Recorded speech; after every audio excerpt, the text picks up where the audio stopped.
This is Sheila Bender, and you are listening to In Conversation, discussions on writing and the writing life. Today we have with us in the studio Port Townsend resident Nancy Leonard. Having completed 8 full-sized manuscripts over a 5-year period, Nancy Leonard is focusing on getting the series published.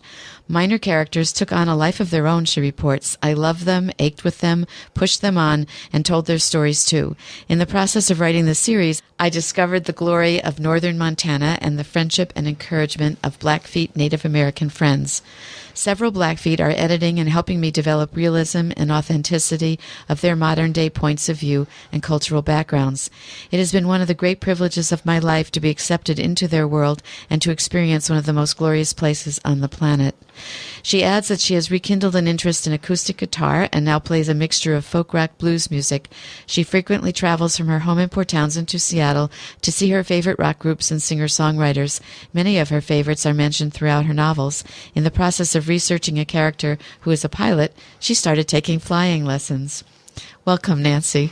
Well, thank you very much, Sheila. I'm very interested to talk to you about your series, about your approach to writing and publishing. But reading your bio, I definitely want to start by asking you about why your stories and characters are based in Montana and your connection to the Blackfeet. When I write these books, it's a great opportunity to accentuate all my interests that I've developed over a very long life. I'm going to be 70 this summer. I've been passionately interested in a lot of things. Native American culture and history is one of them. So I actually didn't know when I very first started, but it just became apparent that it would add depth to the novels if I added Native American characters, especially depending on the location that the books are settled. So I took it upon myself to try to cultivate some Blackfeet that I could talk to, and was really amazingly successful. One of the Blackfeet, her name is Margie Yellow Kidney, has been my editor for 5 or 6 of the books. And what she does, I have other editors, but what she does is go through the books so that I have appropriate language and, even more important, their points of view that are accurately recorded in the books. You were a writer before you started the series, or the series made you a writer? The series made me a writer. I have not written anything professionally, nor did I ever want to write a novel in my life. It sounded like a lot of work. But at some point when you retire, you start trying different things out. I loved literature. I've read literature. I was a lit minor in college. It's been many, many years. But one day, it's a fairly typical story, I had an idea. So I thought I would sit down at the computer and just record it. I figured it would take 20 minutes. I hardly got up until I was done with the 3rd manuscript. It took over my life. It was like ultimate creativity. It's just been a joy. What was the idea, the initial idea that made you sit down? My husband has a military career. He retired military, and I've met a lot of the people in his unit. He was a medevac pilot in Vietnam. The military world was outside my life. And when I met some of his fellow military friends, they operate on a little bit different scale or perspective than other people. Extreme loyalty to each other despite faults, continual encouragement. These types of things were central to what I decided I wanted to put in the books. So I had a basic idea of 2 brothers who were part of a military family whose father was killed when they were very small, and the difficulties that they went through as a result. And that was the initial impetus. And how did Montana become part of this? Well, if I didn't live in Port Townsend, I'd live in Montana. I love hiking and mountains and that open area, even the grasslands, and then Glacier National Park, that whole area. It's so beautiful that I thought, if I'm going to write books, why not put them there? And then you could take a lot of trips to Montana for research. I've dragged my husband on many. So is it after deciding Montana would be the setting that you began meeting the Blackfeet? I remember the day very, very early on in the first book where I literally flipped a coin on whether I needed a train location somewhere on the Amtrak tract. And I literally flipped the coin between eastern and western Montana. and it came out eastern Montana and Glacier National Park. And that is how it fell into it. And I did not have significant Blackfeet characters until well into the second book. They took over like a lot of my characters did. This is a fascinating story. What's also fascinating to me is your approach. When I read your bio at home, I read it a few times, that opening. Having completed 8 full-sized manuscripts over a 5-year period, whew, Port Townsend resident Nancy Leonard is focusing on getting the series published. I think that a lot of writers would not write so many books before they attempted publication. They would want to see the first one out. How did you wait? What happened? After the first book, this is a funny story. I literally took the manuscript down to Anna Quinn and said, "Okay, world, here I am." And that's Anna Quinn at the Writers' Workshop here in town. Absolutely. I thought they would kiss my feet, be delighted that I had finished a book, and Anna would just tell me where to send it. Well, I quickly found out it wasn't that easy, to put it mildly. But the more I learned about the value of editing, and I love editing almost as much as I love writing the original books, and I love working with editors. I always have. But the characters in the first book, Anna at one point said, your other main character is really fascinating. You really should go on with the story. So a sort of secondary character became the focus of the second book. And then it happened again. A relatively minor character, I just had to tell his story. And so he became the lead character, the protagonist, in the third book. And this kept happening to me, that I would have minor characters that just seemed so interesting that I would continue writing. And to tell you the truth, my books, even though they're sequenced in 8 books, they're almost like the old-fashioned books like Gone with the Wind or Hawaii that keep going and going and going. It's just that my books are in volumes, individual volumes. Which is good for today's market. I never even thought of that, but yes, most people, a lot of people today don't want to sit down and read a 1,000-page novel. And those books are actually heavy.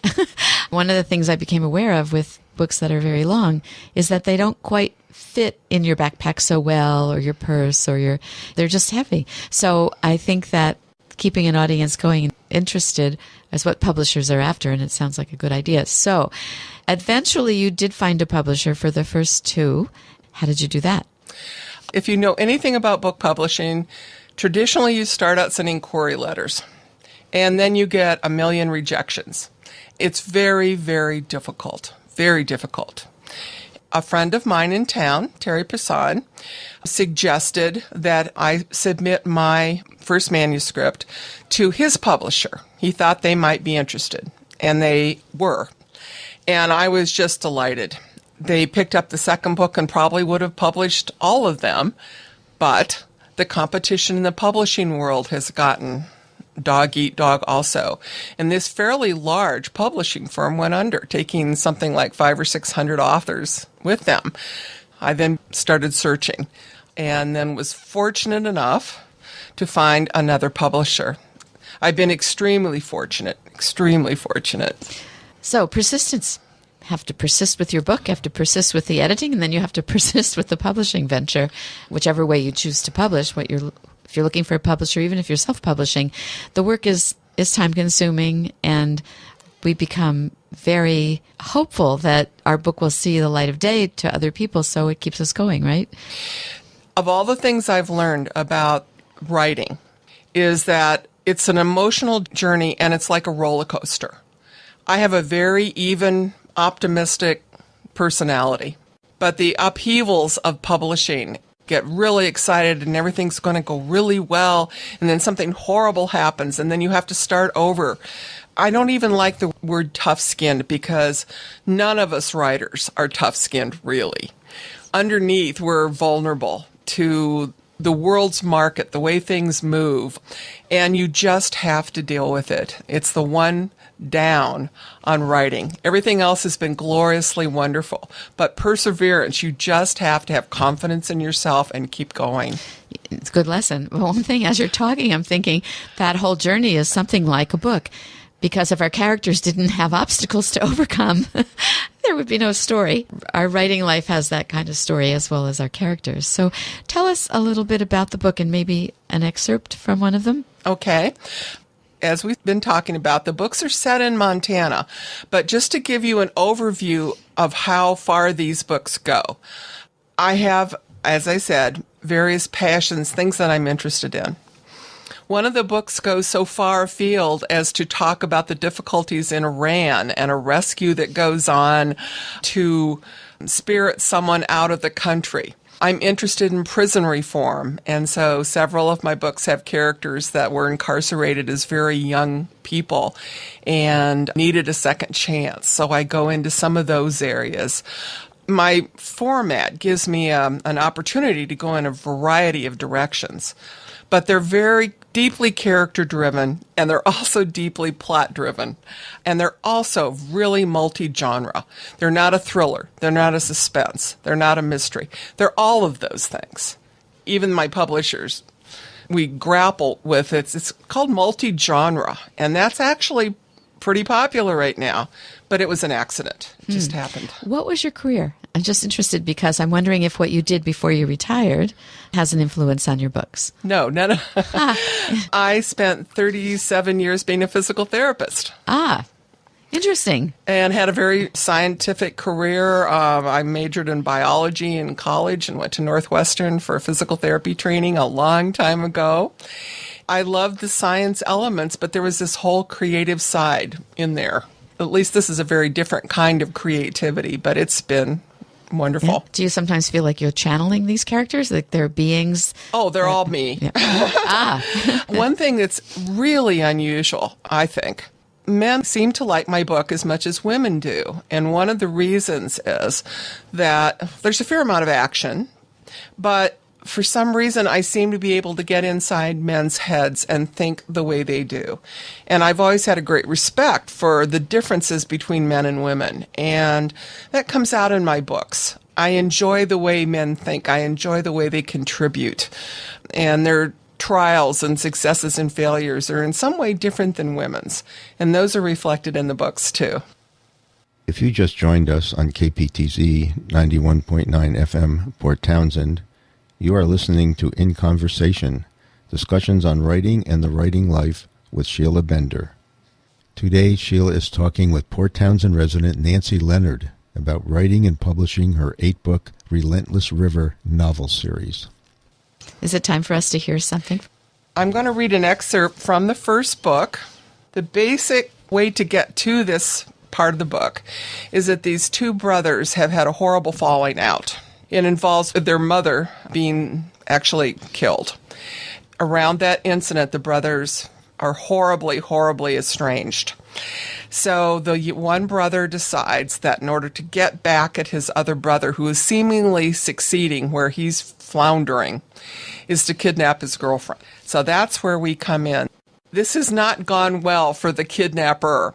He's basically floundering around with, what the heck am I doing? And this young lady escapes, and her life is threatened, and she escapes into the desert and may die. This is where we take the story to start. It's in the desert near Reno, Nevada, and this is from the young lady's point of view. Her name is Cora, and Sam is the struggling younger brother. Someone's arms are around me. I panic. I don't know where I am or who this is. I scream. I hear someone saying over and over, "Thank God, thank God." A man kneels beside me in the dust, offering a bottle of water. I grab for it and start gulping. After I drink half the bottle, he pulls it away. "Take it easy," he says. "Just sips now." "It's so hot," I manage. "I know," he says. I begin to know who he is, where I am. I sip more water. He's shielding me from the sun with his body. I focus on his face. He seems glad to find me. He doesn't look like he's going to hit me. It comes to me that he's probably saved my life. I'm grateful. "Can you walk if I help you?" he yells. The hot wind is a roar, making it hard to hear. "I don't think so." I point to my extremely swollen ankle. "I think I can carry you. The car is close." With some difficulty, I'm gathered up in his arms, and he makes his way to the car, walking carefully over the rough ground. I'm so glad to be alive. I start gasping, leaning on his shoulder. It's several minutes before he's unloading me at the house. I try hopping on my own, but it's almost impossible. So he puts his arm around my shoulders and half carries me inside. I'm awkwardly lowered onto a settee by the door in the wonderful coolness of the house. We both pant, trying to get our breath. I look down at my hands for several minutes. I'm sorry. When I look up, he's glaring at me. That was a stupid thing to do, he growls. I look back down at my hands, but he grabs my shoulders and shakes them roughly. You're hurting me, I protest. Are you crazy? He roars. It's 120 degrees out there. It was just dumb luck I found you. He's almost screaming. You could have died. You were almost invisible in the dust. Don't do that again. Okay, I won't. I snap back. I'm at my wit's end. I don't understand anything. He seems angry that I put myself at risk. Nothing makes sense, and I'm getting mad too. I'm going through hell, and at least I want to know why. You want to try another shower? He says with evident sarcasm, glowering at me. I sigh indignantly and try not to glare back at him. He helps me hobble to the shower, gives me a towel to partially hide myself, and helps me take my clothes off. He unties my filthy shoes and pulls roughly on my jeans. After all I've been through, it hardly bothers me. I'm so sandy that I don't even feel naked, and I'm angry. He hands me some soap and a washcloth. Don't try anything, he says threateningly. I risk giving him a look. What the hell could I try? I stand leaning against the wall of the shower and let the water cascade endlessly over my head while I try to think. As the anger wears off, the fear starts returning. Should I be terrified? Should I try to think about trying to kill him? He probably did just save my life. At last, I grab the shampoo and start scrubbing the dirt out of my hair. It takes several attempts with periodic rests to get most of the sand rinsed away. I finish without passing out, but it's close. I had to keep the water cool because of my sunburn. Even the pressure of the water hurts my bare skin, and my ankle throbs when I move it. I know I'm seriously hydrated, but I'll be damned if I'm going to ask for help. He throws a robe in my general direction, surprisingly averting his eyes, and I put it on. With his help, I limp the short distance to the bed and set inches from the bathroom door. He has a fast shower, constantly glancing out to see if I'm still here. I don't move a muscle. He wraps a white towel around his waist and walks over toward me. This is it. I feel the blood drain from my head, and I glance quickly up at his face. He pauses in front of me, standing silently, looking down at me. I look at my hands and swallow. Several minutes pass. I can feel my lips and chin trembling. But he walks on past me to his duffel bag and puts on some jeans. I can't believe it. He continues on toward the kitchen. I'm making us something to eat, he says coldly.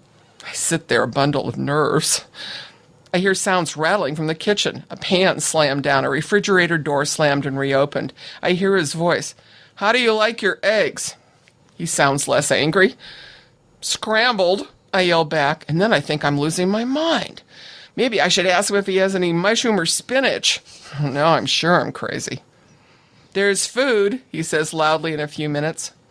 I gather my courage, tighten the belt of my robe, and start to slowly limp into the kitchen. Tense. Good dialogue. Do you enjoy writing dialogue? I love writing dialogue. It's easy for me, although I always edit it. I can just see the conversation and hear it going on, and then I just record it. That's great. And a lot of writers, that's a place that's difficult for them. It always feels stilted. It's fun to listen to, and so I felt that you had fun writing it, even though it's a very serious situation. So I wanted to tell listeners that you can read more about Nancy's books at her website, nancyleonard.net, and Leonard is spelled Leonard. So that's nancyleonard.net, and she's got a very nice website with excerpts and information about how the series moves along. I found there that you call it the Relentless River series. So tell us a little bit about that title for your series. Well, I had a horrible time trying to name the series. And in fact, the first book went through 6 or 7 various titles. Nothing seemed right.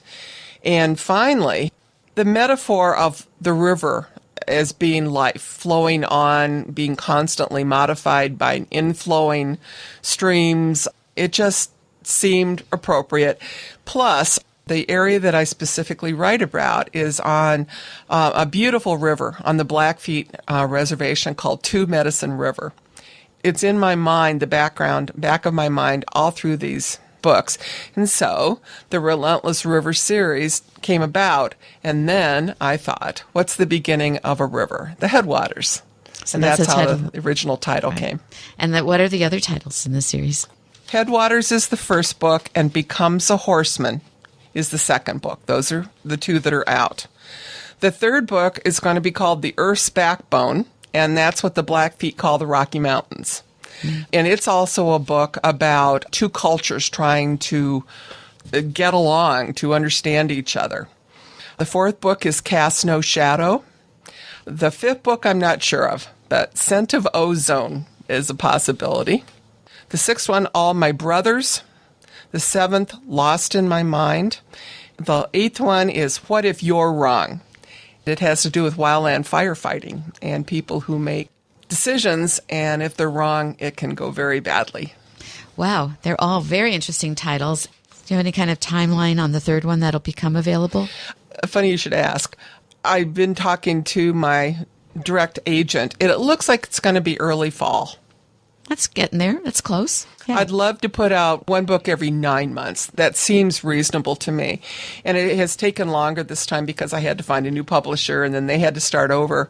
And this particular publisher is taking it another level from the previous publisher. They're going to re-edit the book themselves several times. They want their influence on the product. I know they love the book, so I don't think it's going to be a lot of significant editing. But this might be interesting to people who are listening. By the time a book goes from the first draft to the time it comes out, if you're working with a significant publishing company and you yourself are very dedicated to quality, the book usually goes through about 10 to 12 edits. They go back and forth. And you as the author see each edit. Oh, yes. I will edit it myself at least twice before it goes to the publisher, and then it'll go back and forth with them. You start with large structural issues. Like I had one editor, and I have my own personal editor that I use even before it goes to a publisher. And she basically said, you're taking the easy way out on the start. Let's make it more interesting. Let's do it this way. And they don't tell you how to do that. They just say things like that. So that's a large structural effort. And then it goes down a level on inconsistencies and things like that. And then you finally get down to paragraph flow and word choice, and then finally proofing. And each time you go back and forth and edit it in between. So it's an amazingly involved process. But you said you like it. I love it. Everything that makes the book better. Luckily, I have the kind of personality. When you have an author and an editor, the author ultimately has the last word. But usually, I would say in 98% of the time, if you have an editor that you trust, I will go with them. If it's 50-50, I'll say, okay, no, I like that. Once in a while, I'll argue if I think it's important or they don't know something about a future plot line that's important. But no, editors are invaluable. I agree with you. I've learned a lot. I've become a better writer because of editors. Yeah. Incredible. Does 8 complete the series? No. I've completed it on book, let's say, 4. I was sure that was it. And then I completed it again at book 7. There are incredible stories to be told. And I bring back some of the older characters all the time. So if you love a character in book 2, that character, I can just guarantee, will pop up later in the book. Occasionally, I will kill off a character, but I don't want to say too much about that. But in general, my beloved characters go on, and sometimes they come back in a more important role, like almost as a protagonist again. But I'm actually 2/3 of the way through the 9th book. This is a very exciting venture that you hatched an idea that made you sit down and write. And you said you sort of woke up and had 2/3 of the book written. Yes. And it's created a matrix for you of many, many stories that take place involving trains, I think you said, and you needed tracks for... Well, like flying lessons. That's a whole nother thing. Well, we have a minute. Tell us. You're right. Your bio said you've taken up flying lessons. Well, my husband was a medevac pilot in Vietnam. And I have a character in the 7th book that I've told him, and he's really kind of excited about it. He's read my part. That's really based on his character, his personality and flaws and strong points. I needed information. And so I started taking lessons out at the airport, and it's been one of the main joys. I can't believe it. When that book comes out, I am really proud of the job that I did becoming a pilot because that point of view is in there. So your imagination feeds the writing, and then the writing feeds you. And so it's a whole process of self-growth and exploration going on. It's an absolute gift. Yeah. This has been exciting to talk with you. It'd be fun to watch your website and see the books appearing. Thank you so much for your stories about that part of writing we don't hear about too much, what goes on after we finish what we think is a finished book. Thank you, Sheila. It was really, really fun. Thank you. In Conversation is produced by Sheila Bender and edited by Charlie Fleischman.